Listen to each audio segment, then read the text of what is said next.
ASN berakhlak pelayanan publik masa kini. Assalamualaikum warahmatullahi wabarakatuh. Halo Sobat Abdi Negara, selamat datang kembali di podcast ASN Berakhlak. Bersama saya, Aldin Romansyah, kita akan bahas topik yang sangat penting nih, yaitu bagaimana seorang aparatur sipil negara bisa menjadi agen perubahan yang melayani masyarakat dengan penuh hati. Hari ini, kita akan mengupas tuntas sebuah core value atau nilai dasar yang wajib dipegang teguh oleh setiap ASN. Gitu. Berakhlak. Mungkin dari kita semua sudah sering mendengar, tapi apa sih di balik makna berakhlak tersebut? Mari kita bedah satu persatu. Sebelumnya, di sini kita sudah eh, kedatangan atau sudah hadir rekan-rekan kita, ada yang dari Bengkulu dan ada juga yang dari Lampung. Kita sapa satu-satu dulu apa gimana nih? Boleh kali ya kita sapa satu-satu dulu. Kita perkenalan dulu dari mulai Kak Robi. Halo, perkenalkan nama saya Robi Pratama dari Baik, Kak Kabupaten Robi bisa Baikanan. perkenalan. Terus lanjut. Oke, yang selanjutnya dari Kak Andrian. Halo semuanya, perkenalkan saya Andrian Arimadini dari Kabupaten Bengkulu Selatan. Yang selanjutnya Kak Halo Ajeng, boleh Kak semuanya, Ajeng? saya Ajeng Rizky Ardio Pramesti dari Kabupaten Bengkulu Selatan. Halo. Yang selanjutnya Kak Ade. Halo semuanya, saya Ade Kurniawan dari Kabupaten Bengkulu Selatan. Oke, baik. Kayaknya sangat semangat nih buat ngikut podcast pada kesempatan kali ini ya. Oke, setelah itu kita akan membahas pengertian atau makna dari berakhlak. Yang pertama, berorientasi pelayanan. Mungkin bisa dijelaskan langsung oleh atau dipaparkan langsung ya oleh Kak Ade Kurniawan. Waktu dan tempatnya kami persilakan Kak Ade. Oh ya, baik. Kalau menurut saya ya, ASN itu harus benar-benar berorientasi pada pelayanan. Artinya itu setiap pekerjaan yang kita lakukan tujuannya ya untuk masyarakat, gitu. Bukan hanya sekedar memenuhi kewajiban kantor atau rutinitas sehari-hari.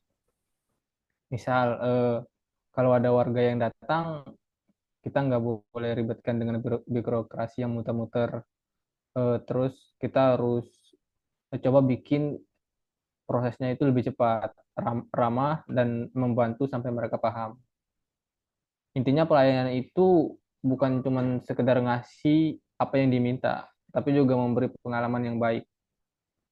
Karena kalau masyarakat merasa terbantu, otomatis citra ASN juga naik, dan itu bentuk nyata dari ASN yang berakhlak seperti itu.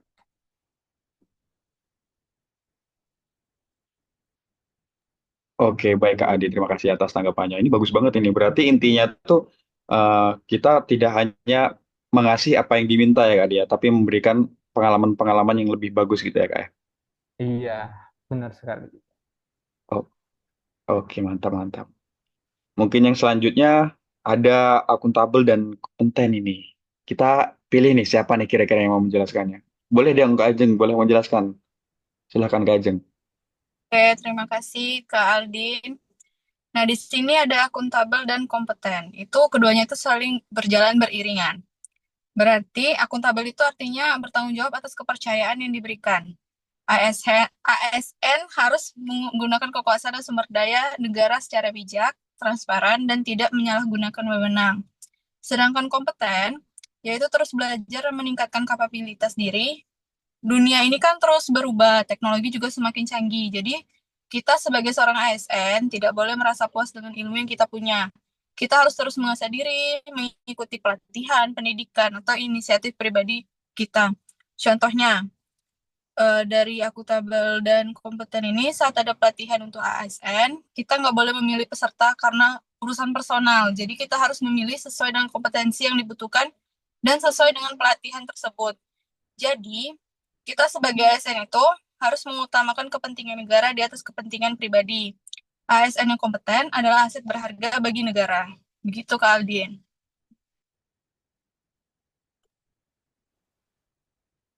Wah, mantap sekali nih penjelasan dari Kak Ajeng. Kayaknya dia lebih paham nih apa itu tentang akuntabilitas dan kompeten ini. Mungkin kita langsung aja kali ya, karena tadi udah dijelaskan sangat detail sama Kak Ajeng, kita langsung ke yang selanjutnya. Itu bisa dijelaskan terkait harmonis dan loyal nih. Kira-kira antara Kak Robi atau Kak Andrea nih, kita beli salah satu. Mungkin Kak Robi dulu deh, kayaknya yang udah siap tadi udah kayak angkat tangan saya gitu kan. Oke Kak Robi silakan. Oke, terima kasih Kak Aldin.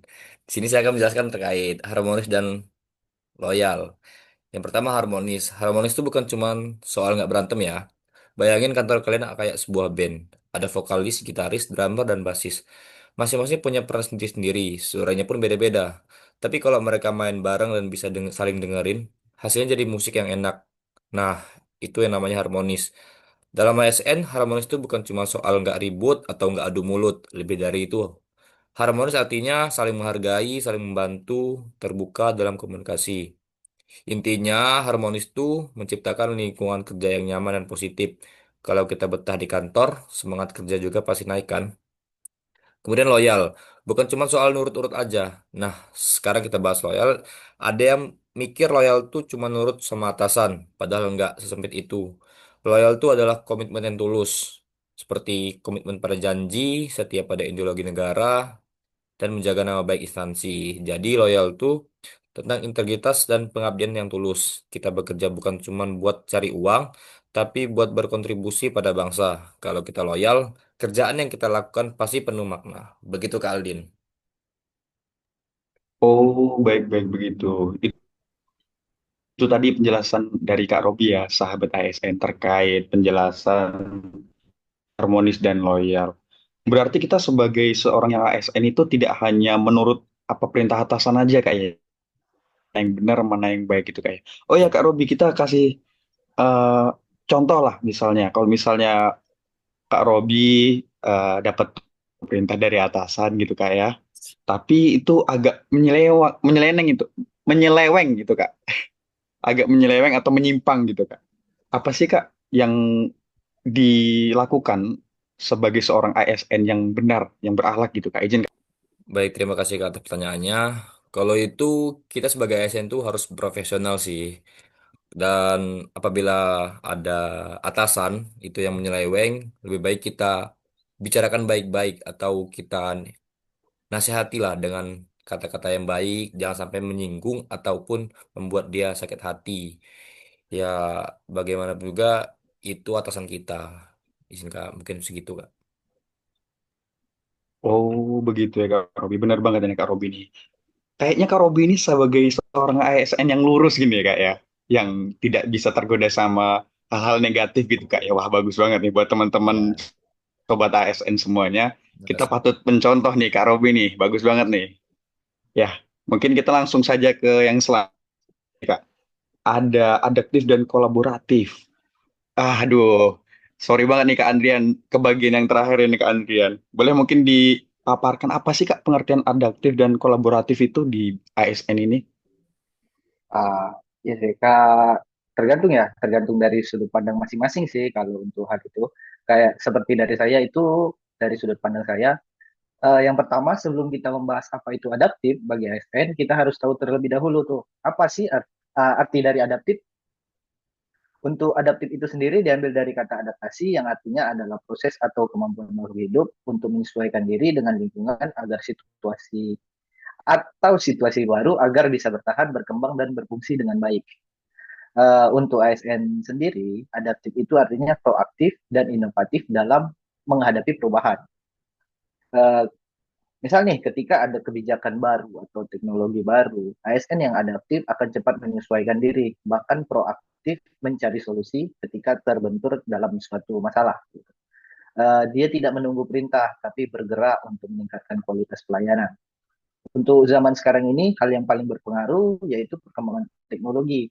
Untuk seorang ASN yang bisa menerapkan value dari adaptif, mereka akan cepat belajar menggunakan teknologi baru seperti aplikasi video conference kayak Zoom, Google Meet, Discord, dan sejenisnya, dan sistem pengolahan dokumen online seperti Google Spreadsheet, Google Drive, dan sejenisnya, kayak gitu. Semakin tinggi tingkat adaptif dari ASN, semakin tinggi juga tuh tingkat dari kolaboratifnya. Karena kan tidak ada pekerjaan yang bisa diselesaikan sendiri ya. Kolaboratif itu sendiri artinya membangun kerjasama yang sinergis. Kita harus terbuka untuk bekerja sama dengan berbagai pihak, baik internal maupun eksternal, untuk dalam mencapai suatu tujuan yang bersama. Gitu. Saling berbagi pengetahuan, sumber daya, dan ide adalah kunci dari kolaboratif itu sendiri. Adaptif dan kolaboratif itu kemampuan yang penting supaya kamu bisa fleksibel menghadapi perubahan dan tetap bisa kerjasama dengan orang lain secara efektif.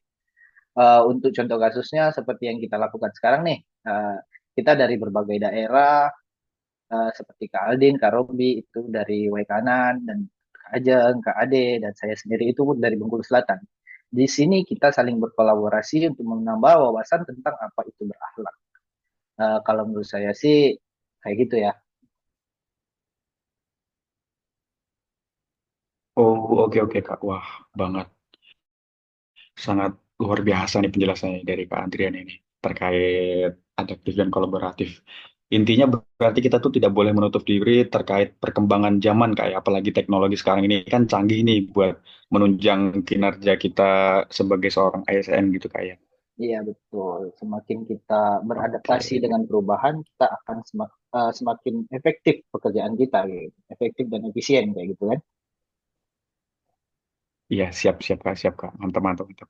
Wah, kayaknya malam ini sangat menjadi malam yang luar biasa nih buat saya nih. Banyak pengetahuan baru terkait ASN berakhlak itu seperti apa gitu kan. Wah, kayaknya kalau misalnya seperti ini semua narasumber saya bakalan menjadi Indonesia emas ya ini buat tahun 2024 ini. Dan 2035 ini. Baik, Sobat Abdi Negara, itulah 7 nilai dasar berakhlak yang harus kita tanamkan dalam diri. Ini bukan sekedar slogan ya teman-temanku semuanya, melainkan panduan sikap dan perilaku kita setiap hari. Mari bersama-sama menjadi ASN yang profesional, melayani dan menjadi kebanggaan bangsa. Baik, semoga pembahasan kita pada malam hari ini dari teman-teman semuanya dapat bermanfaat dan sampai jumpa di episode selanjutnya. Terima kasih. Wassalamualaikum warahmatullahi wabarakatuh. See ya.